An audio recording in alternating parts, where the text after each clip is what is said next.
रावो सावधान, शुभ लगन सावधान। तब वो मंगलाष्टक बोल के वो शाल बीच में हटाती थी, हाथ में फूल लेकर वो एक दूसरे में कौन पहले माथे पर फूल चढ़ावे उसकी जीत होती थी। तब जाके वो जो पहली दृष्टि का जो आमना सामना होता था उसको लग्न कहा जाता था। समझे?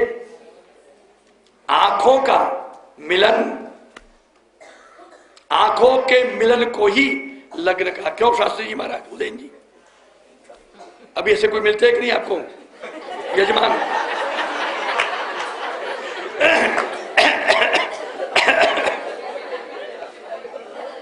अरे कभी से मंत्र पढ़ी रखो ने, जल्दी बताओ ने, पता भी ना खोल, पता भी ना कमानी बात हालती हो या अपनी बात तो क्या भी जाए। तो लग्न, आंखों का आंखों से मिलन, ये जो लग्न नयनों के द्वार से एक दूसरे के हृदय में प्रवेश कर जाते थे और फिर भीतर अपने हृदयों में वो मिलन का अनुभव करते थे। ये हमारी भारतीय संस्कृति है। क्यों शास्त्री जी महाराज? तो यही कहा कि आज वैदिक विधि का ये ब्राह्म विवाह नहीं होगा, ये राक्षस विवाह अपहरण वाली बात है। तो मैं कुलदेवी का पूजन करके फिर शादी विवाह में बैठते थे, तो कुलदेवी के पूजन करके उनको भोग करके रुक्मिणी का आज अभी द्वारिकाधीश को मैंने प्रत्यक्ष कभी और मुझे उन्होंने कभी देखे नहीं। आज हमारे नेत्रों का प्रथम मिलन होगा और यही लग्न होगा, यही लग्न होगा। तो आंखें मूंद कर चल रही थी और ले जा रही थी दासियां। द्वार आया, दासियों ने इधर उधर देखा, श्री कृष्ण दूर थे, धीरे धीरे रथ में आगे आए, आगे आके द्वार के सामने रथ को बराबर खड़ा रखा और धनुर शस्त्र को नीचे रखे और प्रेम से खड़े रहे, मंद मंद मुस्कुराहट बिखेरते हुए, जो उनकी अपनी स्पेशलिटी थी। कमल नयन, कमल नयन, कमला लक्ष्मी स्वरूपा रुक्मिणी का दर्शन लेना नहीं, दर्शन देना चाहती थी। और रुक्मिणी को दर्शन देकर, रुक्मिणी को दर्शन देकर अपना दर्शन करना चाहते थे। अर्थात प्रथम रुक्मिणी के नयनों में नयन मिलाकर लग्नित करके उनके नेत्रों में अपनी छवि देखना चाहते थे। जी महाराज, नयनों में अपनी छवि देखना चाहते थे। यानी एक स्त्री होने वाले पति के नयन में देखकर अपनी छवि देखती है और पुरुष स्त्री के नयनों में अपनी छवि देखती है और ये स्वीकार करते हैं, इन नयनों में आज से एक छवि फिट हो गई, अब दूसरी छवि नहीं। ये हमारा भारतीय संस्कार, ये our Indian culture, old tradition हमारे धर्म का। समझे आप? बताओ कहां है वो संस्कार चले गए। इसलिए भगवान कृष्ण भी मुस्कुराहट के साथ ठाड़े हो गए, आंखें मुदी रुक्मिणी जी भी मुस्कान बिखेरती जा रही थी, क्योंकि भीतर आंखें मुदे कृष्ण का दर्शन करती जाती थी। दासी ने थोड़ा हाथ पकड़ के जाती थी तो थोड़े हाथ को दबा के इशारा किया। रुक्मिणी जी ने आंखें खोली तो कृष्ण द्वारिकाधीश सामने खड़े थे। दोनों का मिलन एक दूसरे के आंखों से प्रथम नयनों में हुआ, नयनों से हृदय में हुआ, और हृदय उछला। उछलते दिल ने पुकारा कृष्ण को, और उछलते हृदय कमल के कृष्ण ने उछाले कृष्ण के श्रीअंग को। लगाई शेर की तरह छलांग, सीधे पहुंचे रुक्मिणी के पास। प्रेम से संभाल कर, उसको तकलीफ ना हो ऐसे बड़े प्यार के साथ दो हाथों से उठा लिए और छलांग लगा के रथ में बरार गए और रथ को चला दिया। बोलो द्वारिका द्वारिका। रुक्मिणी जी को रथ के सीट पर बैठा दिया और फिर धनुष लेके सामने खड़े हो गए। रथ चलता रहा, खबड़क खबड़क खबड़क खबड़क करके चलता रहा। बात वायु वेग से फैल गई। क्या बात पवन वेग से फैल गई? पवन वेग से फैली। शिशुपाल का, जरासंध का जो गुप्तचर था, वो गुप्तचर दौड़ा सीधे वर पक्ष के मंडप में। वहां कुल देवता की कोठरी में सब लोग उसको हल्दी से पीठ चोल रहे थे।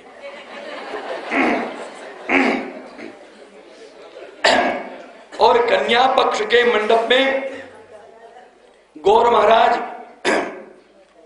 मंत्र बोल रहे थे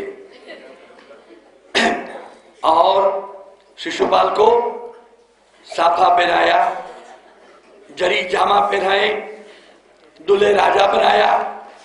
अरिसे में दिखता था, वाह मैं अच्छा तो बहुत दिखता हूं। फिर अरिसा कहता, अरे दुष्ट, तू क्या अच्छा लगेगा, सुंदर तो श्याम सुंदर है, तू तो उसकी पैर की जूती बराबर भी नहीं। तो उदास हो जाता था, जल उठता था। हैं, अरे भाई कोई तलाश तो करो, वो कृष्ण ने क्या किया। अरे महाराज शांत रहिए, कृष्ण ने कुछ नहीं किया है, पधारो, देर हो रही है, मुहूर्त निकला जा रहा है। बन ठन के तलवार बलवार लेके कमर में डाल के मुझको ताव देता हुआ, सुगंध इत्र को लगा के, श्रृंगार सज के, और महाराजा चेदीराज शिशुपाल की तो कुछ बोलना नहीं।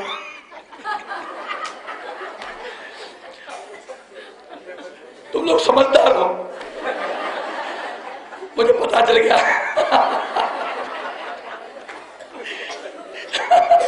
ये तो आदत जो पड़ी अभी चाहे बोल दे। महाराज शिशुपाल की जय जयकार होने लगी और वर यात्रा शोभा, जो वरघोड़ा बोलते हैं, वर यात्रा निकली, सेनाई बनने लगी, कितने सिपे सलार चलने लगे, ठाट बाट से चलने लगे। पूरा ताम जाम था और कन्या पक्ष में वर यात्रा आ गई।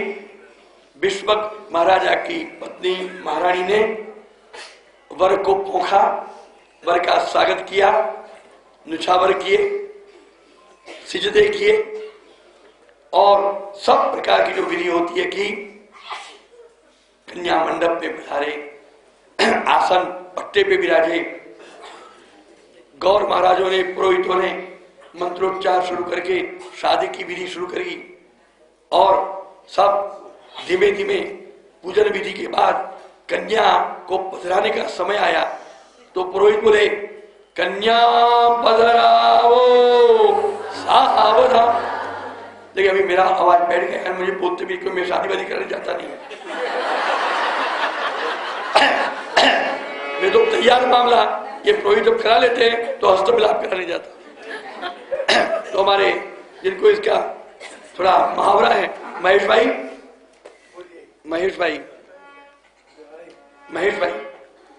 आप कृपा करके, आपका स्वर बुलंद है, तक जोर से बोलिए, कि वहां कन्या के जो तैयारी कर रहे हैं वहां तक आपकी आवाज पहुंच जाए। कन्या बदलाओ सावधान बोलो, कन्या बदलाओ सावधान। जोर से बोले।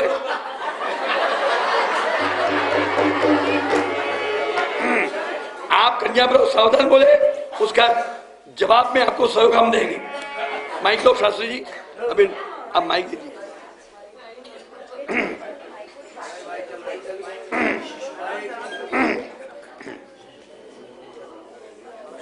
महेश भाई, अभी आपको शादी विधि करानी है,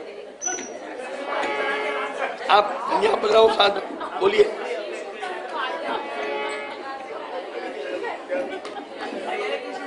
जो जो सावधान बोलते हैं वो सब सावधान बोलो। कन्या बदलाओ सावधान। और क्या बोलते हो? कन्या बदलाओ सावधान। और दूसरे क्या सावधान बोलते हैं? दूसरे सावधान वो भी बोलो। कन्या राधा सावधान। आगे समय वर्ते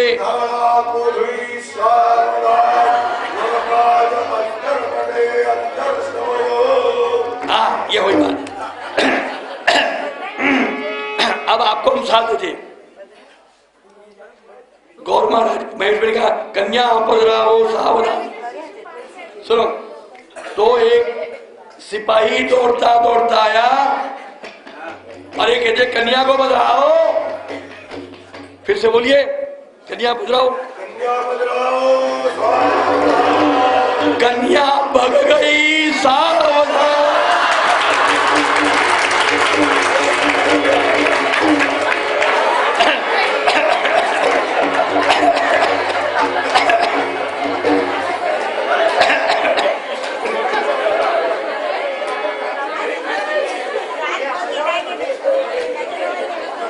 वहां एक ब्रजवासी बैठा था, एक ब्रजवासी आके बैठा था। अरे सुसद की कन्या बच गई, बच गई।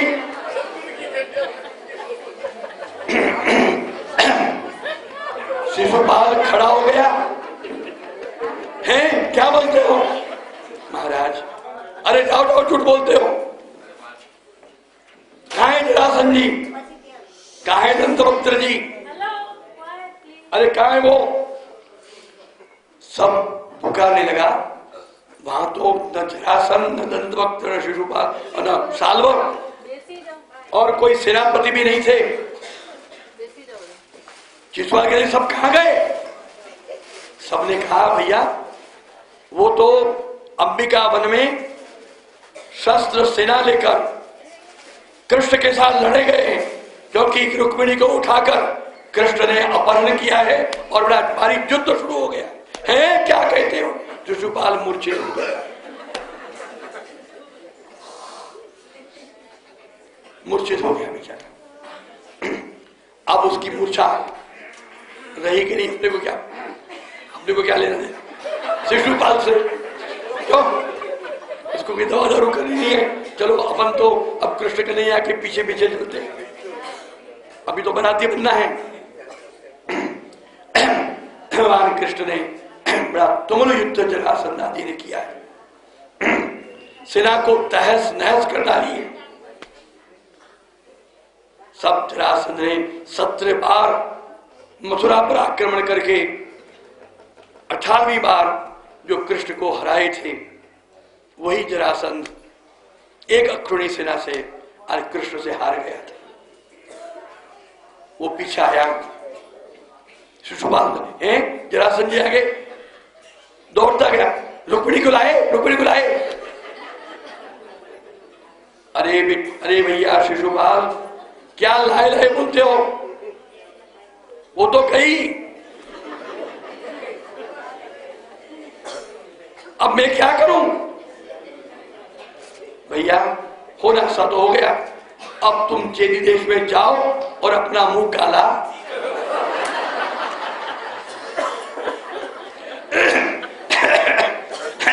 अपना मुंह काला कर। खैर वो उनकी क्या स्थिति अपने काम नहीं है। इधर हार गए, लेकिन भाई रुक्मी ने कहा कि मैं तो पीछा करूंगा, वो विदर्भ की सेना लेके खूब लड़ा, उसकी सेना भी भगवान ने तहस नहस कर डाली। रुक्मिणी तलवार लेके एकदम नीचे उतरा तो भगवान कृष्ण ने भी द्वंद्व युद्ध का स्वागत किया। रुक्मिणी की तलवार, ढाल, बर्छे सब भगवान कृष्ण ने तोड़ डाले और रुक्मिणी का चोटला पकड़ के, चोटी पकड़ के उठा के अपने रथ में ले आए और उसके एक चोटी पकड़ के उसके उठाया, और चोटी पकड़ के उठाया, जैसे एक बिल्ली चूहे को उठाती है। रथ में पटका और हाथ में उसकी चोटी लंबी लंबी पड़ी है और तलवार निकाल के जहां कृष्ण भगवान अपने उसको शिरच्छेद करना चाहते थे, तब रुक्मिणी जी दौड़ती वहीं पर घबरा गई और भगवान कृष्ण के हाथ को इतने जोरों से पकड़ लिया, हे नाथ पाही पाही, क्षमा करो, क्रोध को छोड़ दो, क्रोध, बहुत आग्रह किया, जोर से पकड़ा, रोई, विनती की, महाराज ये रुक्मी कैसा भी है मेरा बड़ा भाई है, पिता तुल्य, मेरा भाई आपका साला है, आप मत मारो।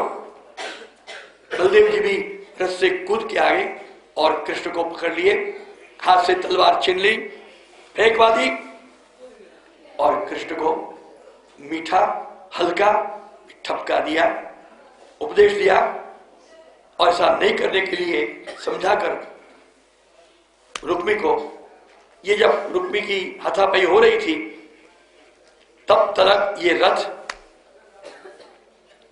आज के कच्छ में भुज के पास पहुंच गई थी। वहीं पर रुक्मिणी को छोड़ा। रुक्मिणी ने प्रतिज्ञा की, मैं कृष्ण को मारकर रुक्मिणी को वापस नहीं लाऊं तब तक मैं विदर्भ नहीं जाऊंगा, मैं यहीं रहूंगा। तो उसने भोज कट नाम का स्थल बसाया जो आज कच्छ भुज के नाम से प्रसिद्ध है। वहां से भगवान कृष्ण, अब देखो वो रूट था, गए तब ये रूट था, आए तब यहां तक यही रूट था। वहां से आप मोरबी के बाहर बाईपास होकर राजकोट होकर, उस समय राजकोट बाटकोट नहीं था अभी के हिसाब से, कि राजकोट की ओर से होके गोंडल होके जूनागढ़ गिरनार की तरेटी में से होके वो जो रास्ता से जो पधारे थे नारायण रोड, वो रास्ता नहीं गए क्योंकि यहां रुक्मिणी को लेकर पधारना था। तो मेन गेट, मुख्य द्वार जो द्वारिका का था, जहां उग्रसेन का महल और राजधानी और जिसको कहते हैं राज्यसभा थी, वहीं पर पधारना था, इसलिए ये रास्ता लिया। सीधे केशोर और केशोर से खेड़ माधवपुर और माधवपुर में जाके आपने विश्राम किया। उग्रसेन को खबर भेजी, सब आए, बंधनवार बंधे, बहुत तैयारियां हुई, धूमधाम हुई। द्वारिका में नहीं, हम माधव इस नगर में ही विवाहोत्सव मनाएंगे। भगवान कृष्ण ने यहां पर बड़ा भारी विवाहोत्सव संपन्न हुआ, खूब गाने वाने हुए, खूब आनंद प्रमोद हुआ। बड़े बड़े ऋषि मुनि आके विवाहोत्सव संपन्न कराया। रुक्मिणी जी की शोभा समाप्ति नहीं थी। चैत सुदी द्वादशी विवाह बारस के दिन ये कार्यक्रम संपन्न हुआ और चैत सुदी रामनवमी के दिन आपने यहां पर प्रवेश किया। शुभ मुहूर्त पुष्य नक्षत्र में गणेश का स्थापन हुआ है। विवाह के विधि चली। चैत्र सुद एकादशी के दिन ये जो कहते हैं वो बड़े गणेश की स्थापना हुई और बारस के दिन अभिजित मुहूर्त नहीं परंतु गोधूली वेला में, गोरख समय में कृष्ण भगवान की विवाह उत्सव। बोलो कृष्ण कन्हैया का रुक्मिणी कृष्ण भगवान जुगल सरकार की। देवताओं ने पुष्पवृष्टि की।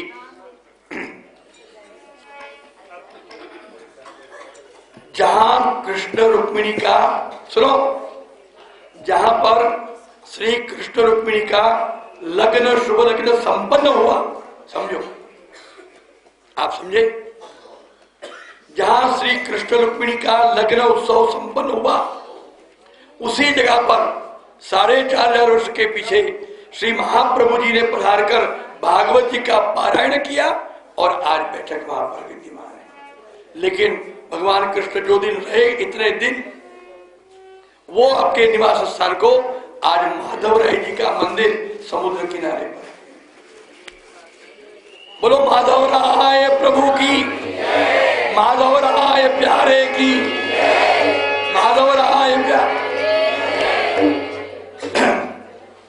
अब कोई शादी के गीत तो गाओ।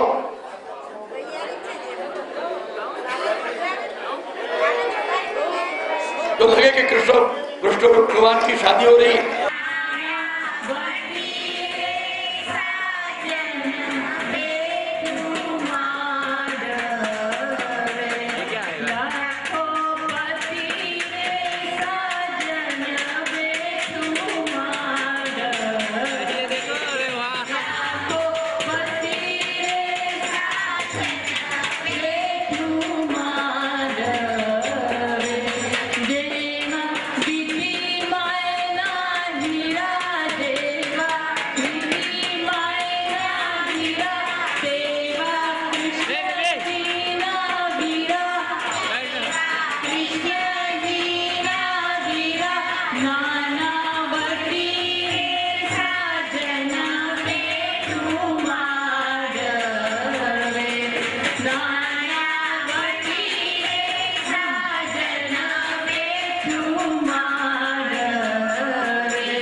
स्वराट तेने ब्रह्मरुदाय आदि कवये मुह्यन्ति यस्सूरया तेजो वारि मृदां यथा विनिमयो यत्र त्रिसर्गो मृषा धाम्ना स्वेन सदा निरस्तकुहकं सत्यं परं धीमहि।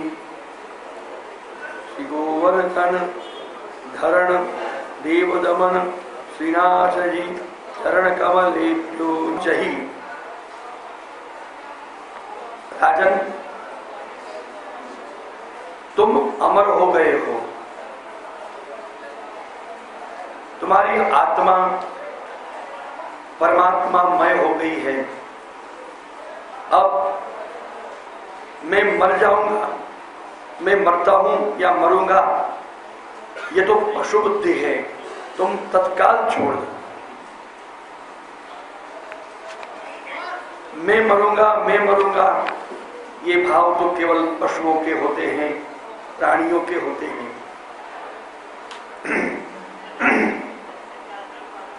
हे राजन, न तो तुम अब परीक्षित रहे, न तुम कोई देही रहे, तुम तो केवल ब्रह्म परमात्मा के सनातन अंश एक जीवात्मा हो, और वह जीवात्मा में मैंने विधिवत उस परमात्मा की प्रतिष्ठा कर दी है। तुम उसी परमात्मा में अपने को अभिन्न समझते हुए, अद्वैत अनुभूति करते हुए, अपने समस्त इंद्रियों को आत्मा में परिवसान करते हुए और आत्मा को परमात्मा में संपूर्ण जोड़ जाओ, तुम्हें भगवत प्राप्ति होगी, तुम्हारा मोक्ष होगा। जब इस प्रकार सुखदेव जी महाराज ने आशीर्वाद दिए थे तो राजा परीक्षित ने उठकर श्रीमद् भागवत जी का उत्तर पूजन किया, विधिवत पूजन किया और गुरु पूजन सुखदेव जी महाराज का भी किया। और बड़ी दिव्य श्रीमद् भागवत में कुछ बातें ऐसी हैं, बहुत मननीय मार्मिक है। उनमें से एक बहुत महत्वपूर्ण बात मंगल समाप्ति के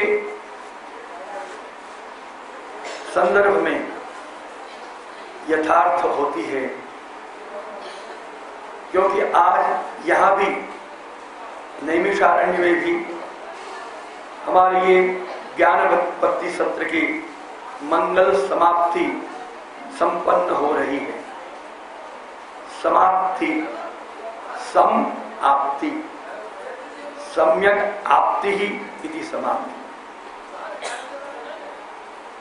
कुछ विशिष्ट प्रकार की जिसमें प्राप्ति हो उसी को समाप्ति।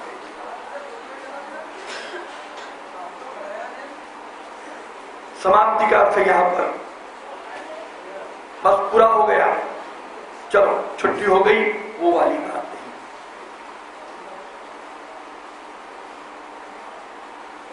मंगलमय परमात्मा श्री हरि की, हरि के भावों की और हरि से अभिन्न अनुभूति की जो एक सम्यक प्राप्ति होती है वही समाप्ति है। और ये मंगल समाप्ति का संदर्भ राजा परीक्षित संपूर्ण रूप से समझ चुके हैं।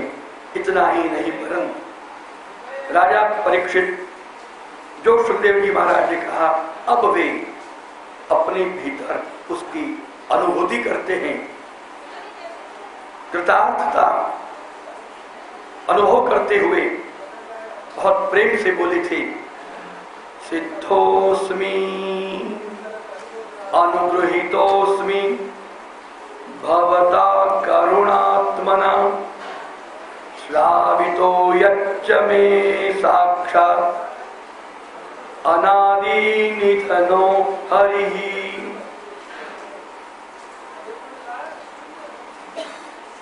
हे गुरुदेव, हे महाराज, मैं आज सिद्ध हो गया और कोई सिद्धि मुझे नहीं चाहिए। मैं आज स्वयं सिद्ध हो गया हूं, आज अनुग्रहित हो गया। लेकिन कैसे? भवता करुणात्मना, करुणात्मना भवता यत् अनादि निधनो हरिः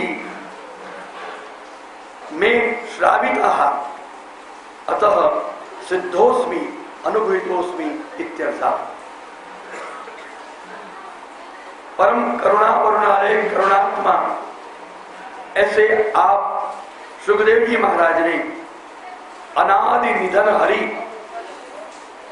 ऐसे श्री कृष्ण को आज मुझे सुनाया। श्रोतृगण सावधान, ध्यान दें। राजा परीक्षित ने ये शब्द नहीं कहे कि आपने कृपा करके मुझे श्रीमद् भागवत की कथा सुनाई। उसने क्या कहा? श्री कृष्ण को मुझे सुनाया। ये उसकी फलश्रुति है। इसलिए श्री महाप्रभु जी इसको उत्तम श्रोता कहते हैं। भागवत और भगवान में एकत्व है। भागवत को या भगवान करो, ये भागवत भगवान ही है, कृष्ण ही है। मैं और कृष्ण वो भी अलग नहीं, वो भी अंश अंश के संबंधी एक है। ये जो ध्वनि फल रूप जो परीक्षित को प्राप्त हुई और उसके हृदय से निकली, तब जाके ये शब्द निकले हैं, सिद्धोस्मि, मैं सिद्ध हो गया। योगों की सिद्धि से नहीं, साक्षात आपने कृष्ण को मुझे सुनाकर मेरे कर्णों से, मेरे हृदय में, मेरी आत्मा में उस परमात्मा हरि कृष्ण को सदैव संपूर्ण सतत सदा के लिए मेरे में स्थापित कर दिया, इसलिए मैं सिद्ध हो गया। सिद्ध हो गया महाराज, मेरा ये अहंकार नहीं है, न तो ये मेरा सौभाग्य मत है, क्योंकि इसलिए उसने तुरंत कहा सिद्धोस्मि अनुग्रहित, मैं अनुग्रहित हुआ। सिद्धोस्मि कहीं ये अमृत दूध ढुल न जाए तो उसको पहले से ही इतना सुंदर व्यवस्था कर दी, सिद्धोस्मि अनुग्रहित। मैं सिद्ध भी हो गया, लेकिन अनुग्रहित होकर सिद्ध हुआ। अनुग्रहित होना और सिद्ध होना ये दो बात साथ में नहीं बनती। या तो बड़े सिद्ध महात्मा हो जाओ या अनुग्रहित दास हो जाओ। एक दास सिद्ध है, ये अनूठी बात भागवत के सार रूप में राजा परीक्षित ने हमें सुनाई। इतनी बात सुंदर कही, लेकिन वो मैं अपने आप से बहुत करुणा, आपके से परम कृपालु महान गुरुदेव की कृपा से राजा परीक्षित ने साष्टांग दंडवत प्रणाम 3 मर्तबा करके, चरण स्पर्श करके सुखदेव जी महाराज से आज्ञा मांगी। महाराज, जो आपने आज्ञा की आत्मा को परमात्मा में जोड़कर तुम श्री हरि को अपने भीतर देखो। महाराज, मैं आज्ञा चाहता हूं, आशीर्वाद दें। सुखदेव जी महाराज खड़े हो गए, परीक्षित के मस्तक पर हाथ रखा, तथास्तु, शुभम शुभम भूया कल्याण वस्तु भगवत प्राप्तिरस्तु। मीठे मधुरे आशीर्वाद देखें। सुखदेव जी महाराज खड़े हो गए, साथ में आए हुए उनके सेवक गण खड़े हो गए, महात्माएं खड़े हो गए। बस क्या पूछ रहा था, खड़े होकर बस सुखदेव जी महाराज गजगामिनी चाल से, शीघ्रगामी चाल से खड़ खड़ खड़ करते चले गए, पादुका पहने हुए। जाते हुए सुखदेव जी को, जाते हुए सुखदेव जी ने न तो पीछे मुड़ के देखा और पधारते हुए सुखदेव जी को न तो दूर दूर जाते हुए राजा परीक्षित को देखा। कहीं ये उनका अनमनापन नहीं था, नेकी कर और पूरे बिना। गुरु भी ऐसे और चेला भी ऐसा। आशीर्वाद प्राप्त करके वो लौकिक भावुकताएं जो होती हैं, वो जिनको बिल्कुल टूट चुकी थी, जाते हुए सुखदेव जी को क्या देखना, वो तो उसके अंदर भी बिठाते हैं। बाह्य दृष्टि खत्म हो गई, अंतर्मुक्ता आ गई। अंतर्मुक्ता जब आती है तो ये बहिरंग क्रियाकलाप भी समाप्त हो जाती है। ये अंतर्मुख अवस्था की बात। सुखदेव जी अंतर्मुख है, बिना बुलाए आए थे, बिना कहे खड़े होके चले गए। राजन मैं जाता हूं, नहीं कहा। जैसे कि आपने परीक्षित के मोक्ष सुना, कहते हैं जिनके रक्षक भगवान है, वो उनका भक्षक तक्षक नहीं हो सकता। क्या सूत्र याद रहा? जिनके रक्षक भगवान है, उनका भक्षक तक्षक नहीं हो सकता। तक्षक यानी काल रूप सर्प। सर्प नाग सर्प काल का रूपी व्याल जैसा है। काल रूप सर्प उसका भक्षण नहीं कर सकता, जिनकी रक्षक भगवान है। तक्षक तो साप से आया, परीक्षित का शरीर दशा, शरीर जल के भस्म हो गया, परंतु तब जाके उसने परीक्षित के शरीर को दशा था जब परीक्षित की आत्मा अंतर में भीतर परमात्मा में जुड़कर सीधी परमात्मा में लीन हो गई थी। खाली शरीर को आके तक्षक ने कसकर उस शरीर का जैसे कि अग्नि संस्कार कर दिया, अग्नि संस्कार कर दिया। उसकी आत्मा जीवित था तब तक वो नहीं रह सका। शरीर को कसा, शरीर को जला के भस्म किया, क्योंकि इनका अग्नि संस्कार भी करता था।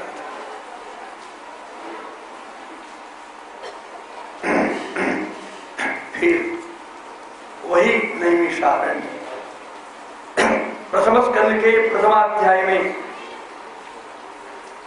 नैमिषे निमिष क्षेत्रे ऋषय सरकादया 88,000 से भी अधिक ऋषिगण मुनिगण सुध जी से कथा श्रवण करने बैठे थे और पूरा भागवत का 2 क्रम उनको सुनाते हुए अब श्रीमद् भागवत का आज का जो महापुराण उनकी समाप्ति स्तुति करते हुए परम ब्रह्म परमात्मा को स्तुति करते हैं। श्रीमद् भागवतम पुराणममलम यद वैष्णवानां प्रियं यस्मिन् पारमहंसमेकममलं ज्ञानं परं गीयते तत्र ज्ञान विराग भक्ति सहितं नैष्कर्म्यमाविष्कृतं तच्छृण्वन् विपठन् विचारण परो भक्त्या विमुच्यन्नरः कस्मै येन विभासितोऽयमतुलो ज्ञानप्रदीपः पुरा तद्रूपेण च नारदाय मुनये कृष्णाय तद्रूपिणा योगीन्द्राय तदात्मनाथ भगवत्राताय कारुण्यतस्तच्छुद्धं विमलं विशोकममृतं सत्यं परं धीमहि। नमस्तस्मै भगवते वासुदेवाय साक्षिणे यैदं कृपया कस्मै व्याचचक्षे मुमुक्षवे योगीन्द्राय नमस्तस्मै शुकाय ब्रह्मरूपिणे संसार सर्पदंष्टं यो विष्णुरातमं ममुमुक्त विष्णुरातम अमुमुचत। अब हम बुलावे से सब बोलना भवे भवे यथा भक्ति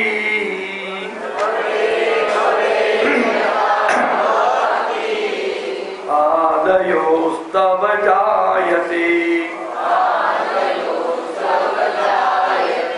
तथा कुरुष्व देवेश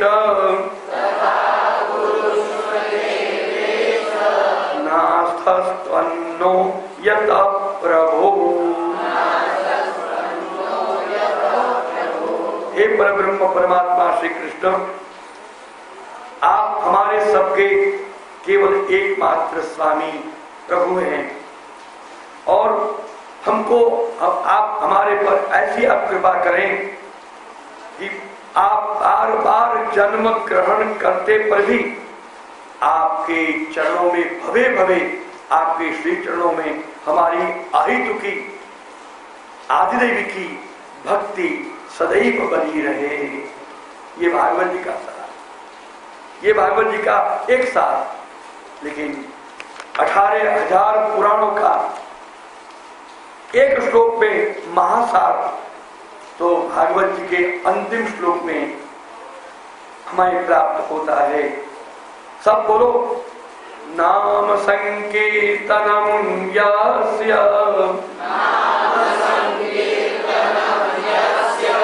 सर्व पाप प्रणाशनम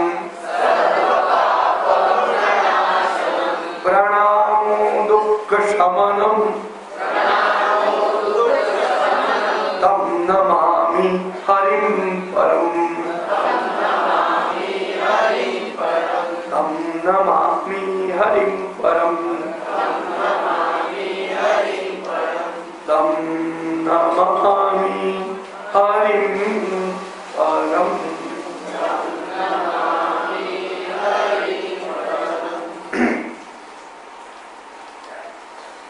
जिनके नाम संकीर्तन सर्व पापों का प्रणाश करते हैं, आमूल नाश करते हैं, और जिनको दंडवत प्रणाम करने पर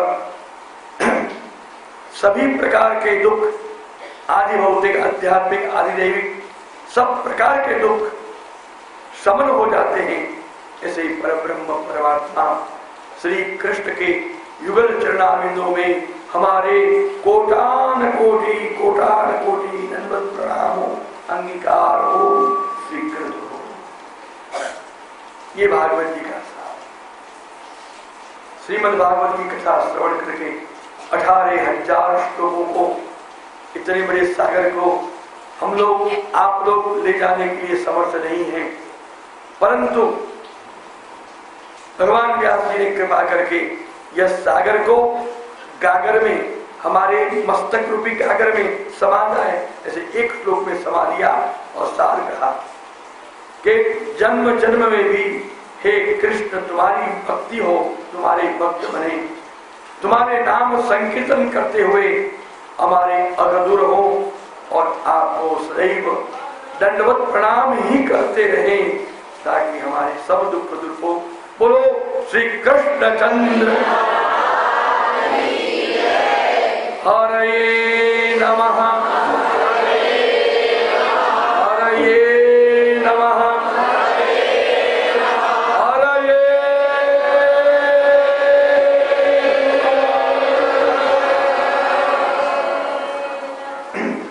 जन्माद्यस्य यतोऽन्वयादितरतश्चार्थेष्वविघ्नस्वराट् तेने ब्रह्मरुदाय आदिकवये मुह्यन्ति यत्सूरयः तेजो वारिमृतां यथा विनिमयो यत्र त्रिसर्गो मृषा धाम्ना स्वेन सदा निरस्तकुहकं सत्यं परं धीमहि। इति श्रीमद्भागवते महापुराणे वैयासिक्यां अष्टादशसहस्र्यां पारमहंस्यां संहितायां द्वादशस्कन्धे त्रयोदशोऽध्यायः इति द्वादशस्कन्धः समाप्ता। सम्पूर्णं श्रीमद्भागवतं हरिरूपम्। बोलो जगद्गुरु श्रीमद्वल्लभ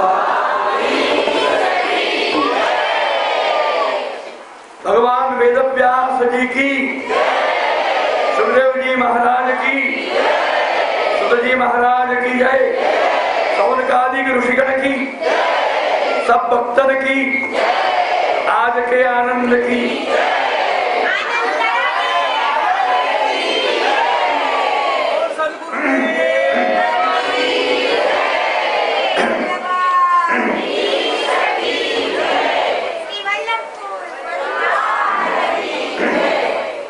भगवान की पुष्टि पुरुषोत्तम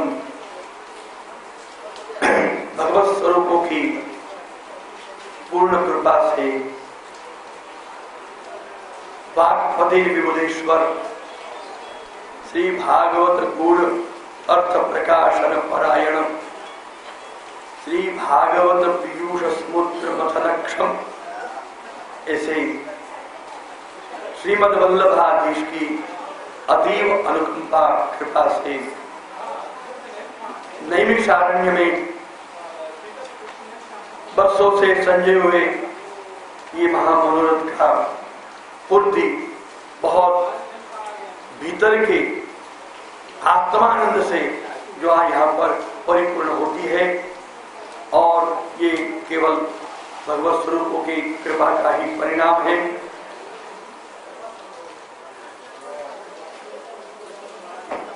जब से इसका संकल्प हुआ, जब से संकल्प हुआ था तब से ही न जाने छोटे मोटे विघ्न आते ही रहे थे।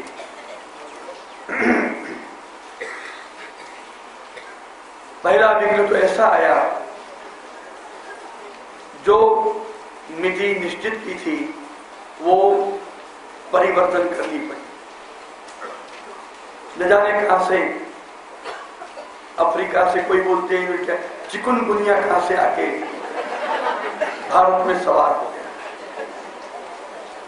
वहां चिकुनगुनिया की पधरावनी हुई थी घर घर, वहां डेंगू महाराज भी आ गए। इस और यहाँ के सरकारी सूत्रों के अनुरोध से वो यह कार्यक्रम कार्तिक महीना का स्थगित करके ये फाल्गुन कृष्ण में निश्चित करना पड़ा। लेकिन ये इस मिति में भी, इस महीने में भी जो कार्यक्रम निश्चित तो हुआ, इसमें भी बहुत विघ्न आए। कुछ न कुछ विघ्न आते ही गए।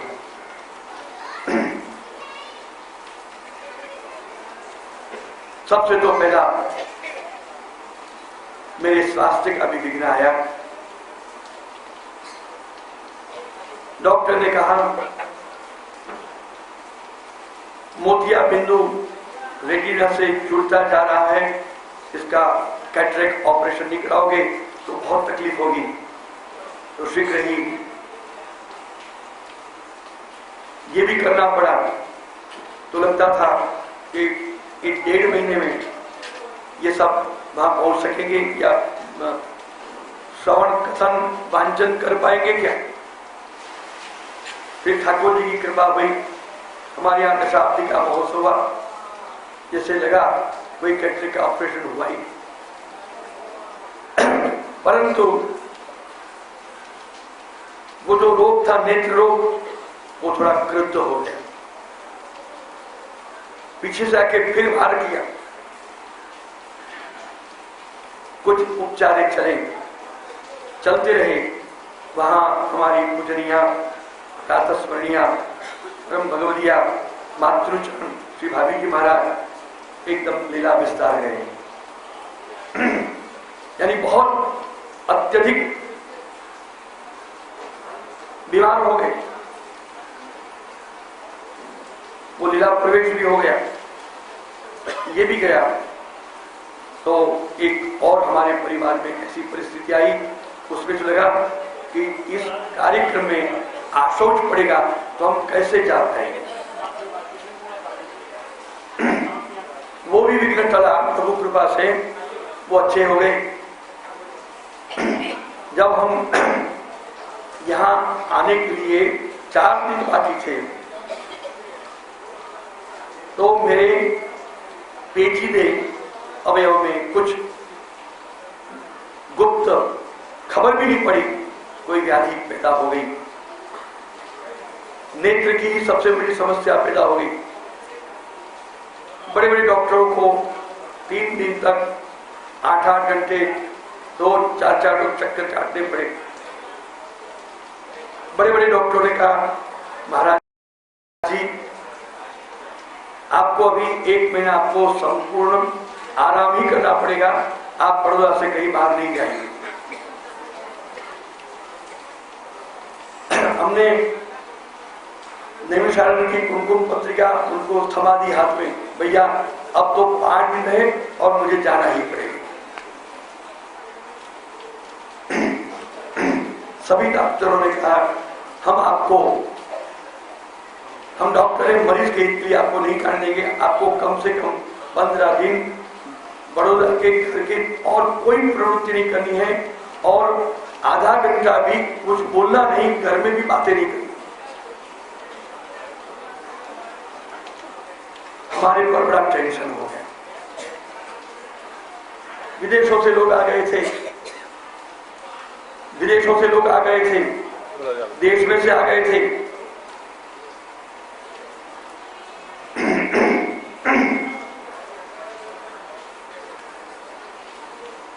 मैंने अशक्यवा सुशक्यवा सर्वथा शरणम हरि, मैंने श्री महाप्रभु जी का संकल्प स्मरण करके संकल्प लिया, कुछ भी हो जाए नैमिष सारण्य जाएंगे और भगवत भागवत कथा के माध्यम से भगवत आराधन करेंगे आप सबके बीच।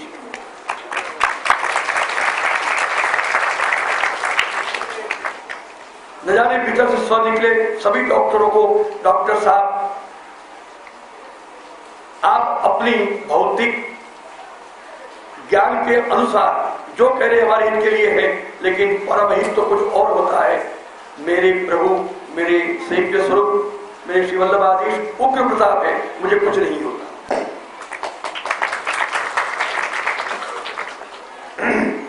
मैं आपके पास पूछने नहीं आऊंगा। तो उन्होंने इंदिरा बेटी जी को मेरी फरियाद कर दी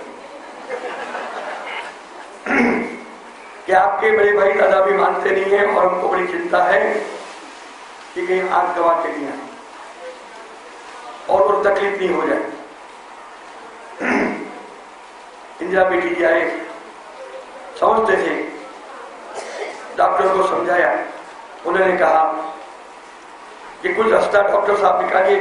डॉक्टर की कॉन्फ्रेंस मीटिंग इंदिरा बेटी क्या हुई, बहुत डॉक्टर समझाए, तो फिर डॉक्टर लोग ने इतना कहा आप ले जाइए 10 धूल गुलाल अबीर, इनसे एकदम और धुआं अग्नि, इन सबसे बहुत दूर रहे और अपने आप को उससे दूर रखिए। और हम आपको बड़ी हाई ड्रग्स आंखों के लिए, खाने के लिए, शरीर के लिए देते हैं, बहुत बड़े वो कहते हैं, तो सिर्फ आप ये वचन दीजिए। आपके श्रीमद् भागवत का कार्य मुख्य है, वो करके सीधे बड़ौदा जाते हैं। आपको पता नहीं है कि आप कितने साहस करने जा रहे हैं। आप आधा घंटे से ज्यादा वहां जाकर नहीं बोलेंगे।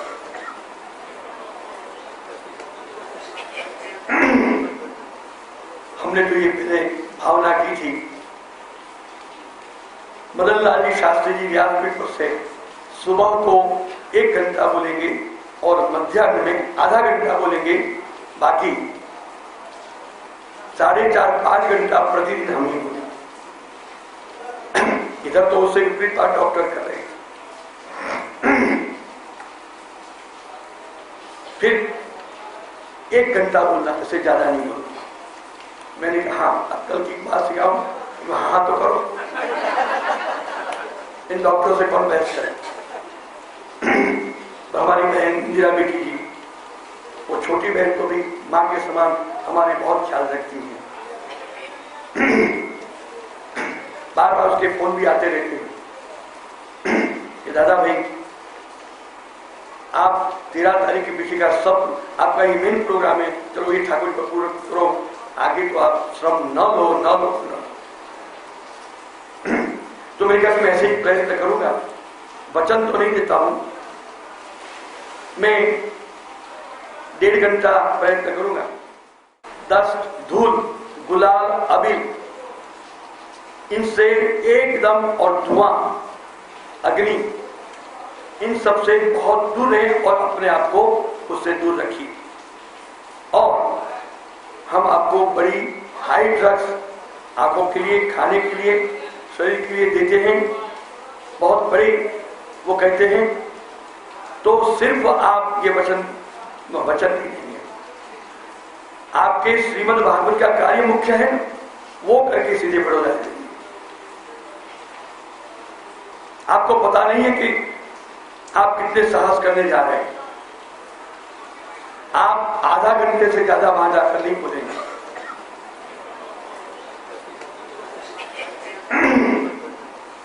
हमने तो ये पहले भावना की थी,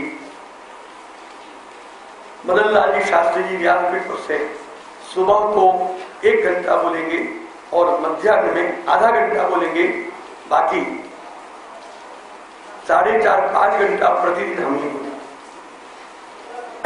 इधर तो उससे विपरीत बात डॉक्टर कर रहे हैं। फिर 1 घंटा बोलना, इससे ज्यादा नहीं बोलना। मैंने कहा अब कल की बात से आओ, हाँ तो करो, इन डॉक्टरों से कौन बहस करे। तो हमारी बहन इंदिरा बेटी जी, वो छोटी बहन को भी मां के समान हमारे बहुत ख्याल रखती है। बार बार उसके फोन भी आते रहते हैं कि दादा भाई आप 13 तारीख की पीछे का सब आपका ही मेन प्रोग्राम है, चलो ये ठाकुर को पूरा करो, आगे तो आप श्रम न लो। तो मेरे ख्याल में ऐसे ही प्रयत्न करूंगा, वचन तो नहीं देता हूं, मैं 1.5 घंटा प्रयत्न करूंगा। महाराज श्री महाप्रभु जी का उग्र प्रताप श्री वल्लभाधीश मेरे सर पर काजे हैं और नैमिषारण्य में, जबकि मेरे इस समय की भूतल यात्रा में इस प्रकार के श्रीमद् भागवत कथा करने का ये ऐतिहासिक, ये अंतिम ही सुप्रसंग है।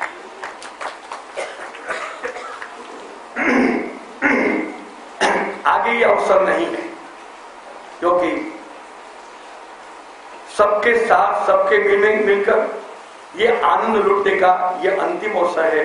अब जो कोई अवसर है वो एकांत में शांत सुखाय भवते रघुनाथ गाथा, सबको साझे में नहीं, एकांत में, चाहे कितने भागवत पारायण ठाकुर जी कराएं।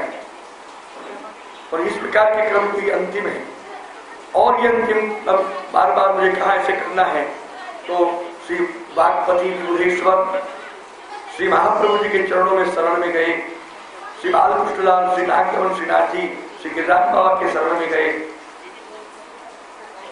श्री दाऊ जी के शरण में गए, और आपने तथास्तु कहा। देखो ठाकुर जी की कृपा से, भगवत कृपा से आज देखिए, आपको लगता है कि मैं बीमार हूं, स्वास्थ्य अच्छा कर दिया।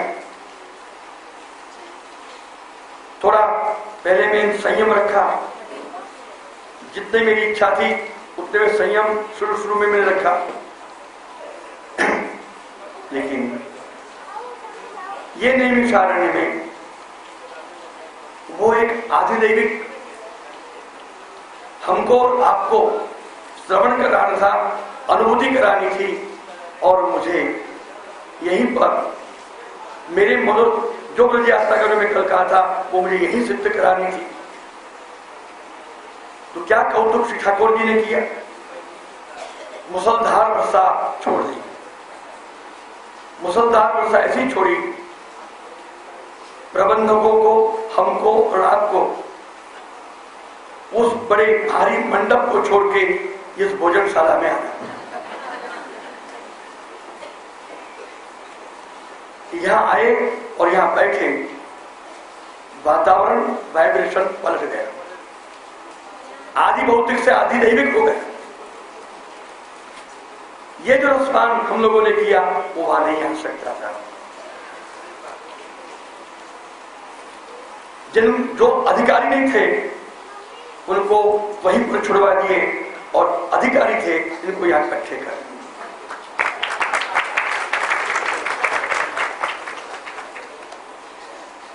ये कृपा का अनुभव साक्षात यहां पर जो कराया,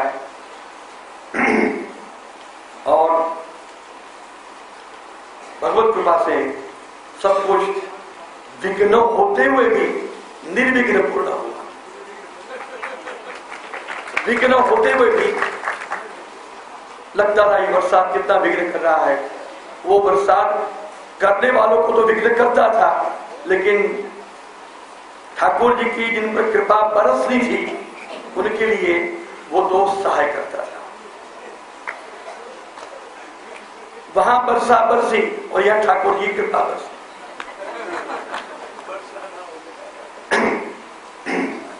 कुछ भी हो, जैसो हूं तैसो तिहारो श्री वल्लभ। हमारे सहवक्ता शास्त्री जी, परम प्रिय हमारे आत्मीय स्वजन हमारे हृदय में सदा रहने वाले, जिनके बारे में मेरे पास कोई शब्द नहीं, कितने जन्म जन्मांतर का हमारा आत्मीय स्वजन संबंध है, बार बार क्या कहें। परंतु जहां जहां मेरे तीर्थों में श्रीमद् भागवत कथा भगवत इच्छा कृपा से की, तब तब सर्वत्र यही मेरे साथ निभाते हुए सहवक्ता पद में व्यासपीठ पर रहे। और आज हमारी या आखिर की ये भागवत कथा में भी यही है। ये मुझे इसका बहुत ही आनंद है। ऐसा लगता था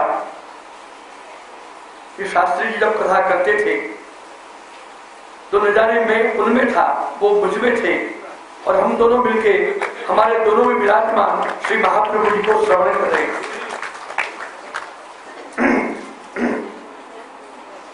बस दूर से दर्शन, दूर से आशीर्वाद और थोड़े भगवत स्मरण और भगवत चर्चा, बस इतना ही रखोगे तो हम तुम सब मिलके श्री महाप्रभु के धाम में ये पांचों ठिकाने आनंद कर सकेंगे।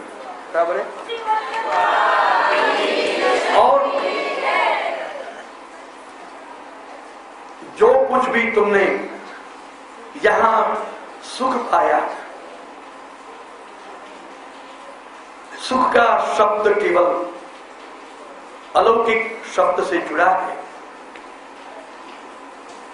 श्रवण, भगवत कथा श्रवण सुख, भगवत भक्ति सुख, और जो प्रभु ने दान में दिए सुख तुमको जो प्राप्त हुए, और आगे चल के इन जो सुख तुमको मिला और उनमें से कुछ सुख के बीज ऐसे अंकुरित हुए और जो सुख के वृक्ष के रूप में, अलौकिक भगवत सुख के रूप में जो एक दिन पल्लवित, पुष्पित और एकदम फलित हो जाएंगे, वह सुख को याद रखना।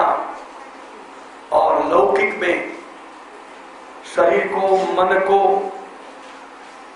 या धन को जो दुख का अनुभव किया, वो यहीं पर छोड़ के जाना, साथ में स्मृति को मत ले जाना।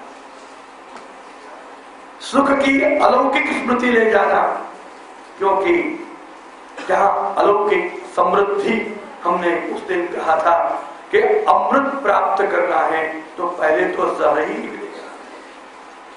तो अमृत प्राप्त कर लिया, उस विष को भूल जाना, क्योंकि कसौटी जीवन में होती रहती है। बिना कसौटी किसी को कहीं कृष्ण मिला है? तो कसौटी भी कृपा समझते हुए भूल जाना, फॉरगेट। हाँ? और देखो, भीतर इतना कुछ मिला, वो समृद्धि को समेट कर चले जाना, और थोड़ा गवाया उसको मैल, कूड़ा, कचरा समझ के फेंक देना।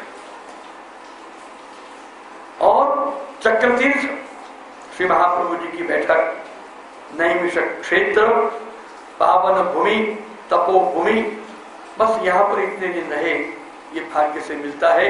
इस भाग्य की सराहना करते हैं। बोलो श्री वल्लभा, श्री वल्लभा, श्री वल्लभा, श्री भागवत भगवान हरि नारायण नारायण हरि हरि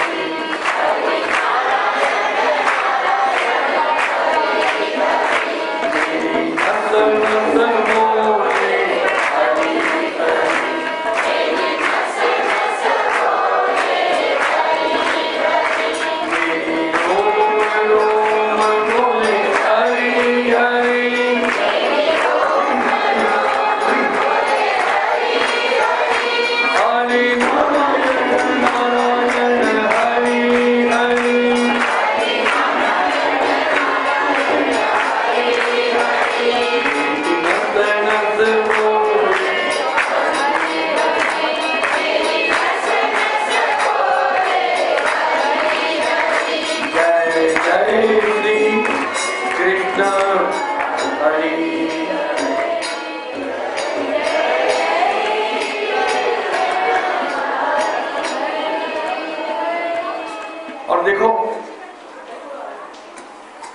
जाते जाते कसौटी करते करते जो विघ्न आया था, तो हमको भी लपेट में सबकी तो हमारी भी कर दी, हमारा गला ही बैठा दिया। लेकिन कृष्ण की कृपा तो देखो, कथा बराबर करवाई। दूसरे दिन जब ये आचार्य भी बैठे तो गला कथा के जितना तो खुल जाता। ये भी कौतुक देखा ना तुम, रुका नहीं। कृष्ण की कृपा होती है तो कोई बात रुकती नहीं। सत्य संकल्प तो विष्णु नाम साधु। हरि ओम। पूर्णमद पूर्णमिदं पूर्णात् पूर्णमुदच्यते पूर्णस्य पूर्णमादाय पूर्णमेवावशिष्यते। ओम शांति शांति शांति। हमारे यहाँ के प्रबंधक गोपाल शास्त्री, उनका ग्रुप, और जो एक सहयोगिनी श्री भागवत कथा ज्ञान यज्ञ प्रबंधक महासमिति बनी थी, जिनके संचालन अध्यक्ष श्री गोपाल शास्त्री जी और जिनकी समिति और स्वागत के अध्यक्ष श्री जोधराज जी लड्डा, उपाध्यक्षों में से श्री बालकृष्ण भी पोपावाला, देवकन्या सारडा, और हमारी समिति के मंत्री सहमंत्री श्री मुकेश भाई परीख, श्री दिनेश भाई और श्री कौशिक भाई पटेल, और इस प्रकार के गोपाल भाई बिरानी जो हमारे कोषाध्यक्ष हैं, अन्य जो भी हमारी समिति के जो सदस्य हैं, इन लोगों ने यहाँ आकर इतना सुंदर कार्य कर सेवा दी है, तन मन धन से दी है, अद्भुत सेवा दी है। मेरी समझ से यहाँ के प्रबंधकों को भी ये आनंद से उसका अनुभव हुआ है कि इनके आने से ही बहुत कुछ अच्छा रहा। क्यों चाहते हैं? बराबर है।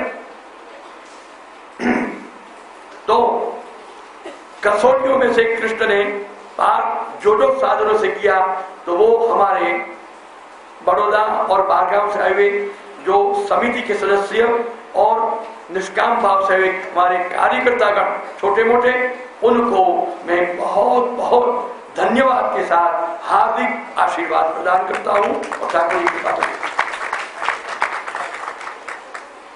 इनमें देश विदेश के सभी समिति के सदस्य थे जो इस समिति में, इस कार्यक्रम में पूरे समारंभ के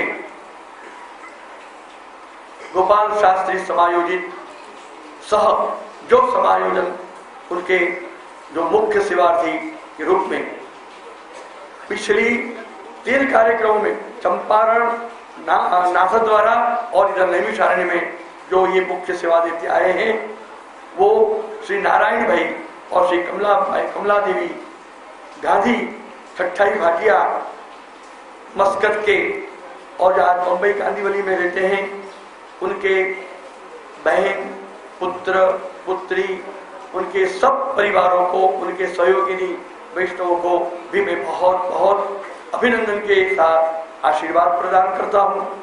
ऐसे ही आपके सह सेवार्थी के रूप में जो मनोरथ संपन्न करने वाले हमारे अमेरिका न्यूयॉर्क के पुष्टि स्टडी सर्कल के एक मुख्य सदस्य, स्टडी कराने वालों में से श्री डॉक्टर इंद्रवर्धन श्री गांधी आशा, मैं गांधी बोल देता हूँ, इंद्रवर्धन शाह, जो ये सेवा उन्होंने दी, उनके आनंदीबेन समेत उनको भी मैं बहुत बहुत अभिनंदन और आशीर्वाद प्रदान करता हूँ। ऐसे ही हमारे इस महासमिति जो देश विदेश में बनी थी, उनमें विदेशों से प्रतिनिधित्व किया मुख्य समिति में श्री प्रफुल्ल भाई न्यूयॉर्क, श्री विनोद भाई शाह न्यूयॉर्क, श्री नरेंद्र भाई शाह न्यूयॉर्क, श्री महेंद्र भाई पटेल जो वहां दरबार के नाम से प्रसिद्ध हैं, और श्रीमती शारदा बेन घोटाला आदि जो यहाँ पर पधारे हैं, इसी प्रकार लंदन से इस समिति में जो जिन्होंने अपना प्रतिनिधित्व किया, सदैव हमारे पिछले सभी कार्यक्रमों में एक धारा से आके उपस्थित रहने वाले हमारे श्री महाप्रिय कृपा पात्र किशोरी मंडल के वैष्णव के संचालिका श्रीमती उमाबेन राय छठा, उनके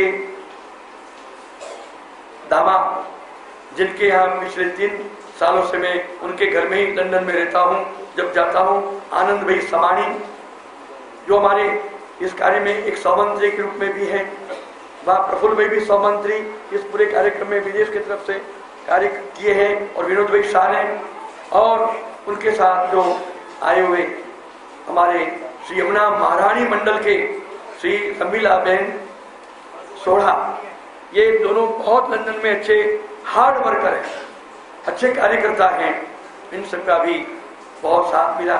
लेकिन हमारे बड़ोदरा के हमारे श्री गोवर्धन नाथ जी हवेली के सजावट मंडल वाले, फूलघर मंडल वाले और दूधघर मंडल वाले निज सेवक, अकिंचन सेवक और सदा सेवा ही दे रहा, कभी कोई प्रतिष्ठा की भावना नहीं, मुख्य सेवक जो हमारी बहनें और भाई भी आके यहाँ जो सेवाएं दी हैं, उससे तो हम शब्द नहीं है हमारे पास, अद्भुत सेवा दी है, उनको भी बार बार हम धन्यवाद करते हुए आशीर्वाद देते हैं।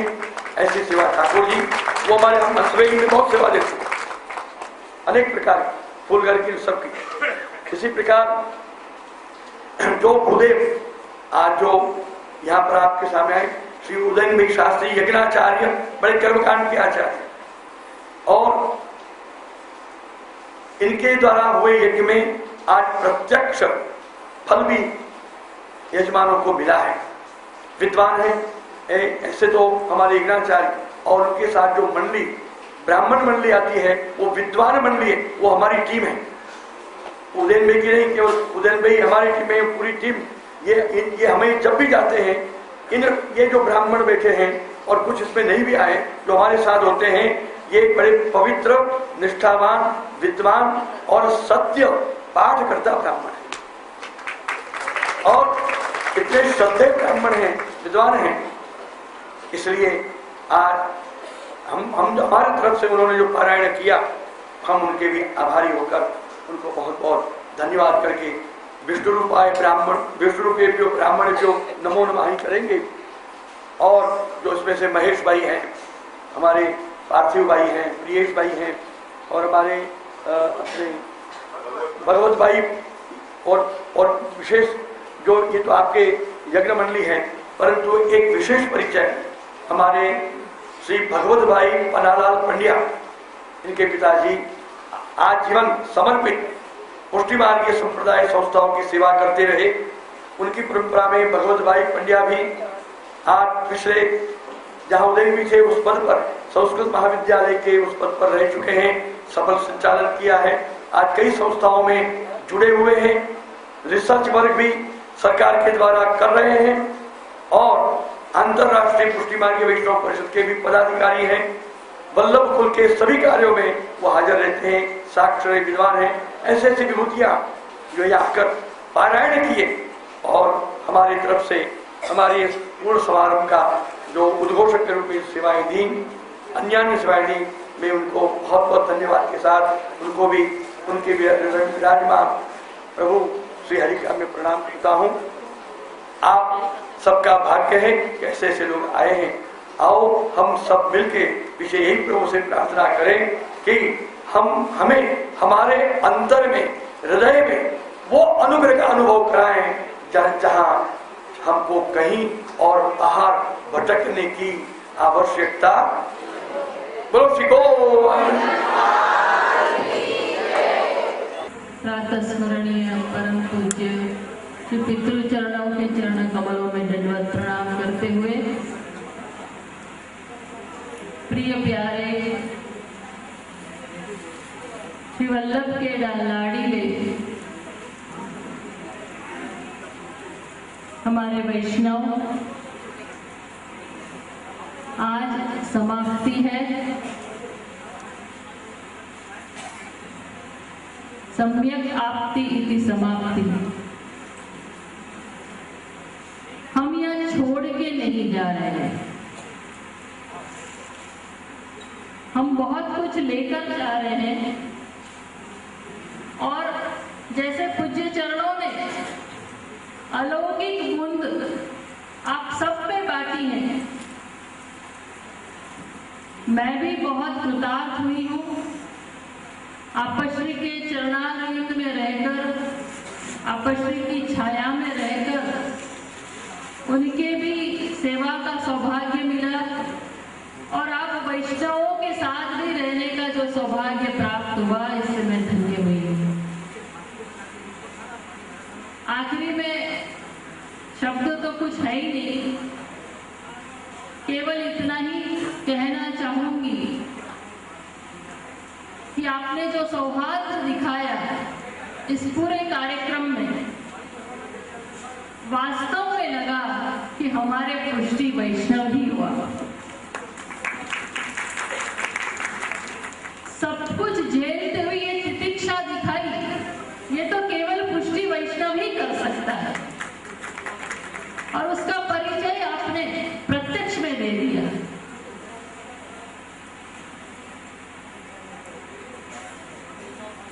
श्री शास्त्री जी, उनकी भी खूब सुंदर वाणी आपको सुनने को मिली।